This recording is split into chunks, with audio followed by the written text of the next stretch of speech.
Plus de 2 milliards de ceux qui se disent chrétiens observent le dimanche comme jour de culte. Et pourtant, des millions d'autres observent le samedi, le 7e jour de la semaine, comme jour de culte. Quel jour est véritablement le sabbat chrétien? La plupart des chrétiens connaissent les 10 commandements. En fait, des plaques et des stèles des 10 commandements ont été placées même dans des bâtiments publics pendant des siècles jusqu'à ces dernières années. Le 4e commandement commence ainsi. Souviens-toi du jour du sabbat pour le sanctifier. Ce commandement figurait sur les tables en pierre que Dieu remit à Moïse au 15e siècle avant Jésus-Christ. Mais quand Dieu établit-il le sabbat du 7e jour dont il fallait se souvenir? Nous répondrons à cette question dans l'émission d'aujourd'hui.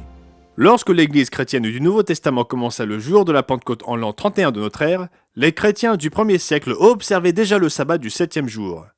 Ce n'est qu'au concile de Laodicée, en l'an 363 de notre ère, que l'Église romaine a interdit l'observation du sabbat du 7e jour, faisant du dimanche le jour officiel de culte, à la suite de l'édit de l'empereur Constantin en l'an 321.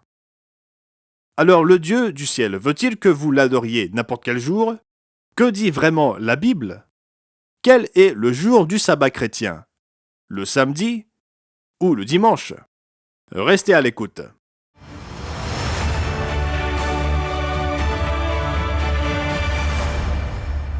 Bienvenue à tous nos amis tout autour du monde.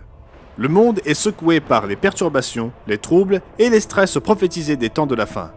Jésus de Nazareth prédit ces troubles dans la prophétie du mont des Oliviers. Dans Matthieu 24, il déclare au verset 7 « Une nation s'élèvera contre une nation et un royaume contre un royaume.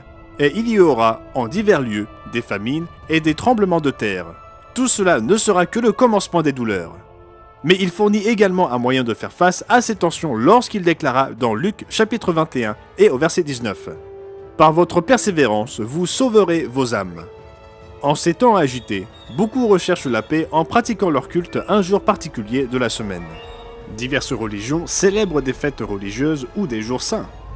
Les musulmans pratiquent leur culte le vendredi et suivent l'appel à la prière 5 fois par jour. Les juifs du monde entier pratiquent leur culte depuis des milliers d'années le jour du sabbat, qui commence au coucher du soleil le vendredi soir et se poursuit jusqu'au coucher du soleil le samedi. Des centaines de millions d'autres chrétiens se réunissent pour des cultes religieux le dimanche, proclamant que leur jour est le vrai jour de culte. Mais saviez-vous qu'il y a aussi des millions de chrétiens qui gardent le sabbat du 7e jour? Pourquoi observent-ils le samedi comme jour de culte? Le 4e commandement dans la Bible enseigne l'observance du 7e jour de la semaine en tant que repos sabbatique. Comme il est dit ici dans Exode 20, verset 8, « Souviens-toi du jour du repos pour le sanctifier. Tu travailleras 6 jours et tu feras tout ton ouvrage, mais le 7e jour est le jour du repos de l'Éternel, ton Dieu. » Quel jour de la semaine les chrétiens du 1er siècle observaient-ils? La réponse se trouve ici dans la Bible.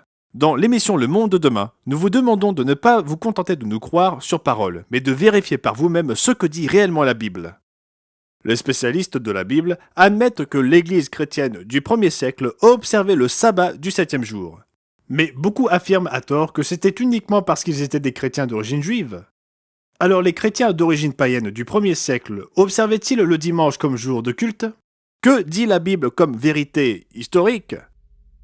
Prenez l'apôtre Paul. Il reçut une formation de pharisien et connaissait fort bien les écritures hébraïques, les livres de l'Ancien Testament. Dans la ville de Thessalonique, Paul prêcha aux Juifs dans la synagogue 3 sabbats de suite. Regardez Acte 17. Remarquez que c'était sa coutume, il prêchait régulièrement le jour du sabbat. Acte chapitre 17 et au verset 2. Paul y entra selon sa coutume. Pendant 3 sabbats, il discuta avec eux, d'après les Écritures, expliquant et établissant que le Christ devait souffrir et ressusciter des morts. Et Jésus, que je vous annonce, disait-il, c'est lui qui est le Christ. Paul prêchait régulièrement aux Juifs le jour du sabbat. Mais s'adressait-il également aux gentils le jour du sabbat? Regardez le chapitre suivant, Acte au chapitre 18. L'apôtre Paul se trouve dans la ville païenne de Corinthe en Grèce. Acte chapitre 18 et au verset 4. Paul discourait dans la synagogue chaque sabbat et il persuadait des Juifs et des Grecs. On pourrait penser que si les chrétiens observaient le dimanche plutôt que le sabbat du 7e jour, l'apôtre Paul pourrait parler aux juifs le samedi et aux païens le dimanche. Est-ce bien ce que dit la Bible ? Consultez le chapitre 13 des Actes des Apôtres. Paul se trouvait à Antioche, dans ce qui est actuellement la Turquie. Après le sermon habituel de Paul à la synagogue pour les juifs et les gentils, remarquez ce qui se passa. Actes chapitre 13 et au verset 42. Lorsqu'ils sortirent, on les pria de parler le sabbat suivant sur les mêmes choses. Le jour suivant, le dimanche ? Non, les gentils supplièrent Paul de leur prêcher le sabbat suivant. Si Jésus ou les apôtres avaient changé le jour de culte prescrit par Dieu, c'était l'occasion rêvée pour Paul de dire aux gentils « Non, vous ne devez pas attendre jusqu'à samedi prochain. Nous, les chrétiens, nous adorons maintenant le dimanche. Rencontrez-moi demain. » Mais non, l'apôtre Paul ne fit pas cela. Que dit la Bible ? Actes chapitre 13 et au verset 44.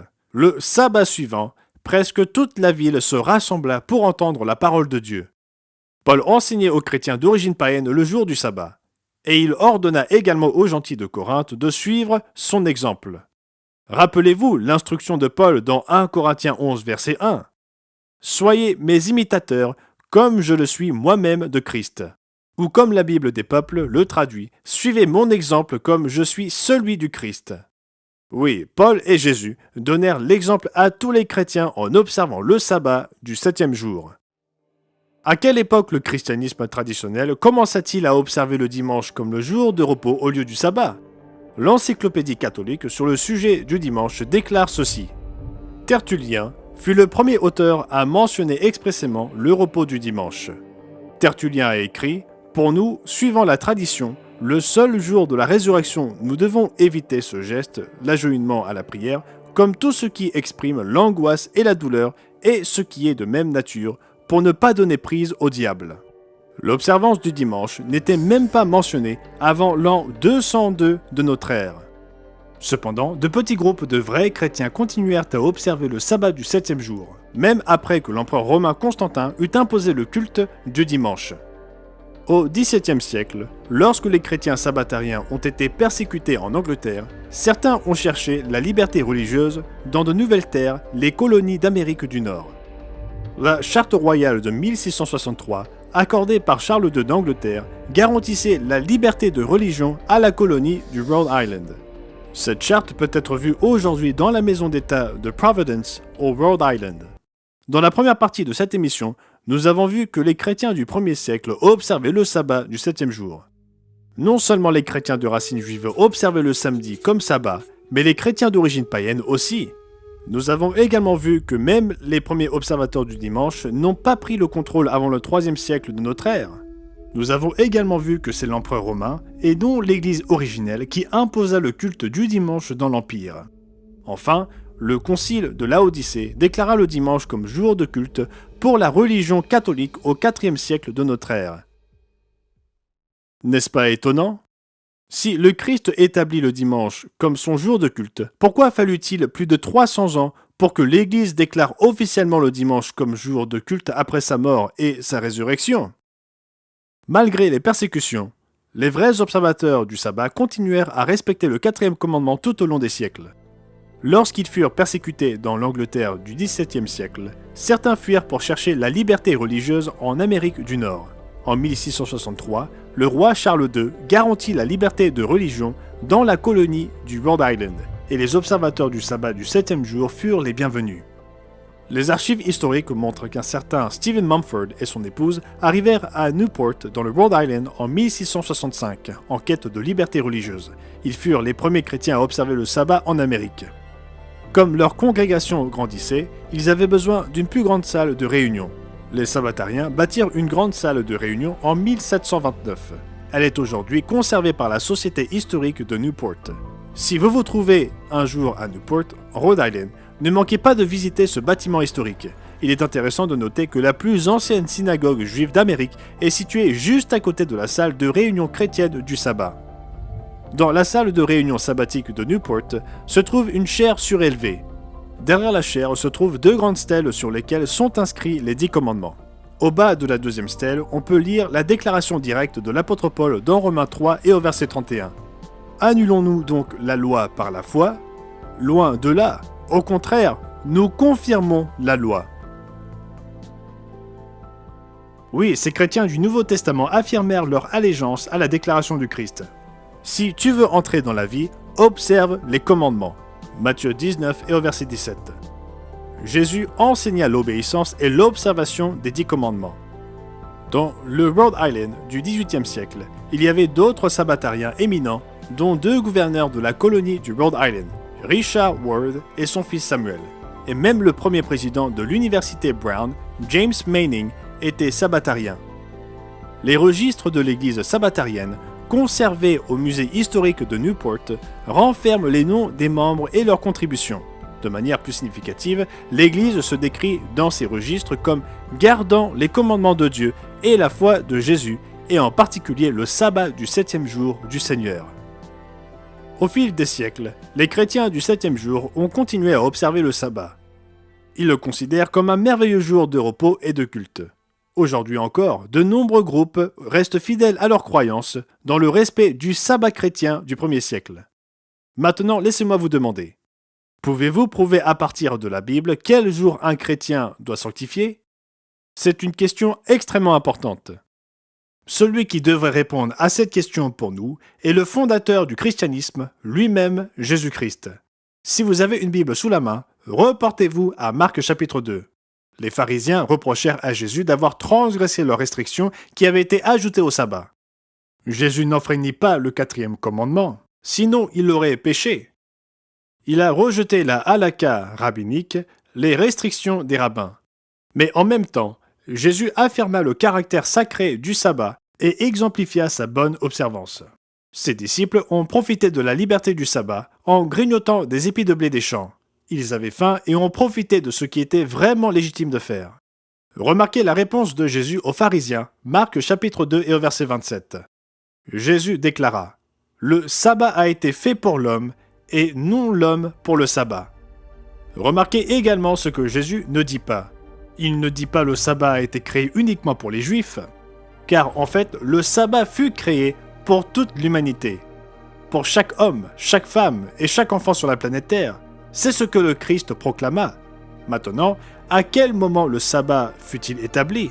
Dans la Bible, lisez le chapitre 1 de Genèse, qui décrit ce qu'on appelle la semaine de la création. Dieu créa l'homme et la femme le 6e jour de la semaine. Que s'est-il passé le lendemain, le 7e jour? Genèse 2, versets 1 à 3. Ainsi furent achevés les cieux et la terre, et toute leur armée. Dieu acheva au 7e jour son œuvre qu'il avait faite, et il se reposa au 7e jour de toute son œuvre qu'il avait faite. Dieu bénit le 7e jour, et il le sanctifia, parce qu'en ce jour, il se reposa de toute son œuvre qu'il avait créée en la faisant. Le sabbat est une commémoration de la création et révèle le Dieu réel, le créateur de tout l'univers.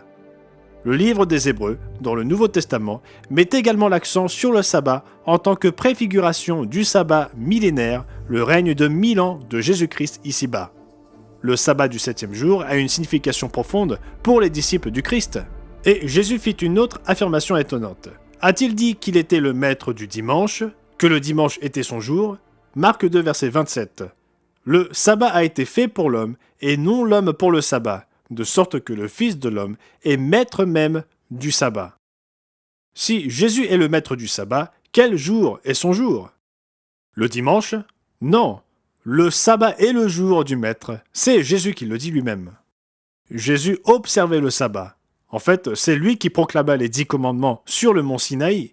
Rappelez-vous la déclaration claire de l'apôtre Paul dans 1 Corinthiens 10 au verset 4 concernant le rocher spirituel de l'ancien Israël. Qui était ce rocher qui les suivait dans le désert? 1 Corinthiens 10 au verset 4. Les anciens Israélites, ceux-là même qui ont entendu le tonnerre des 10 commandements sur le mont Sinaï, ces anciens Israélites ont tous bu le même breuvage spirituel car ils buvaient un rocher spirituel qui les suivait, et ce rocher était Christ. Nous avons vu que Jésus enseigna à ses disciples à respecter les 10 commandements. Il observa lui-même le sabbat du 7e jour, comme les apôtres. Mais existe-t-il d'autres preuves dans le Nouveau Testament que les chrétiens doivent observer le sabbat? Reportez-vous dans la Bible à Hébreux chapitre 4. Dans ce chapitre, le sabbat est décrit comme un type du repos millénaire, ainsi qu'une commémoration du repos de Dieu à la création. Hébreux chapitre 4 et au verset 8. Parlant de l'incrédulité des anciens Israélites en route vers la terre promise, Hébreux 4 verset 8 déclare « Car si Josué leur avait donné le repos, Dieu ne parlerait pas après cela d'un autre jour.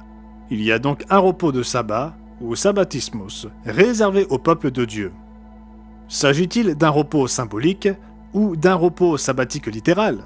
Le dictionnaire biblique Anchor cite plusieurs écrits grecs profanes, non dépendants de ce verset d'hébreu où le mot grec sabbatismos signifie observance du sabbat ou célébration du sabbat, littéralement.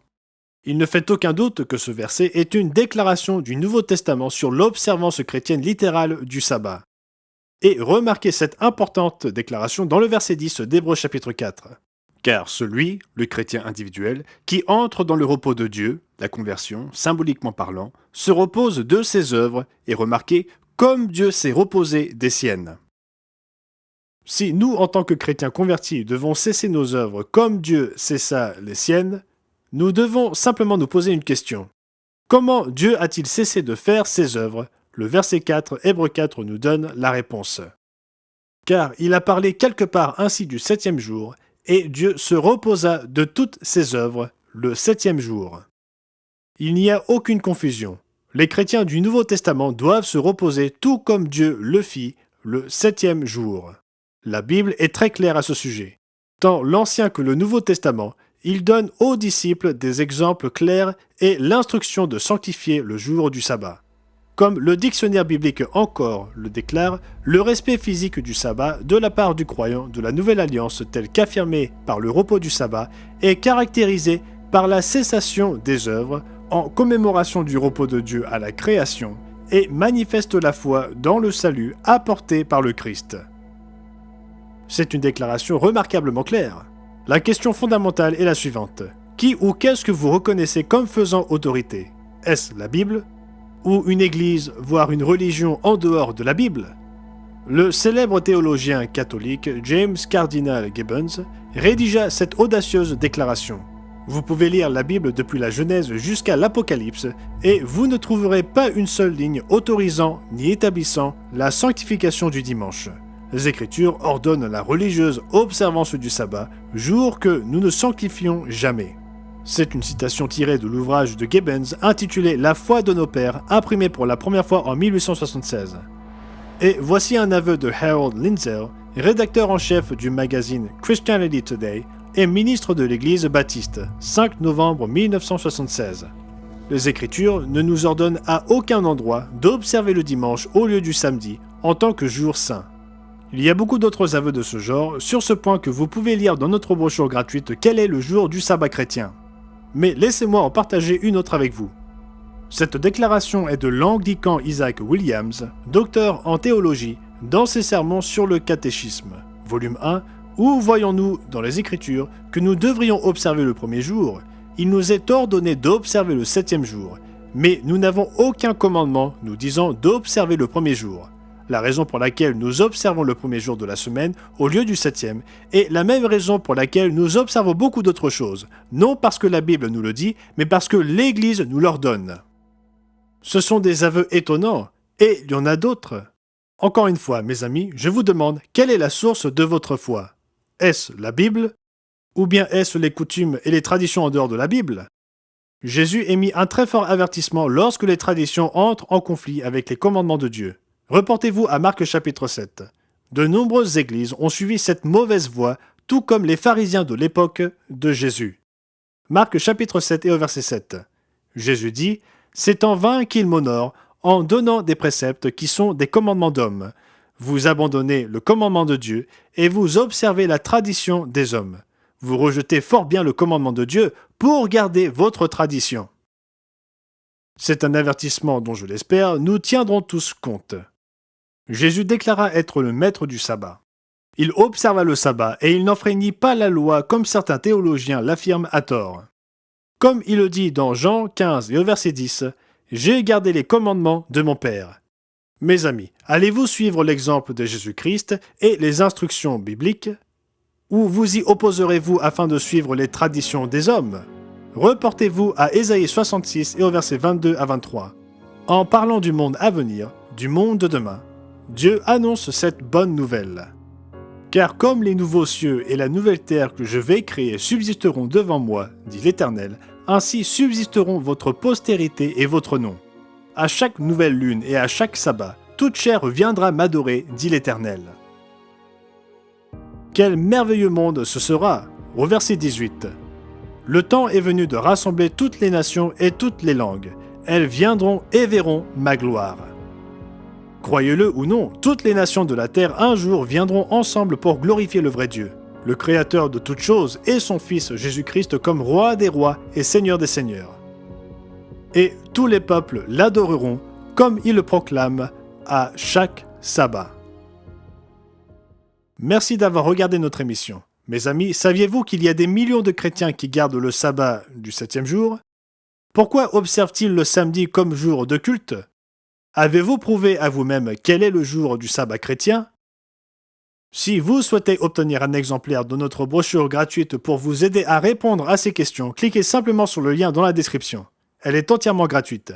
Elle vous montrera directement à partir des pages de la Bible quel est le jour du sabbat chrétien. Et n'oubliez pas de vous abonner à notre chaîne pour ne manquer aucune vidéo du monde de demain. À la prochaine fois.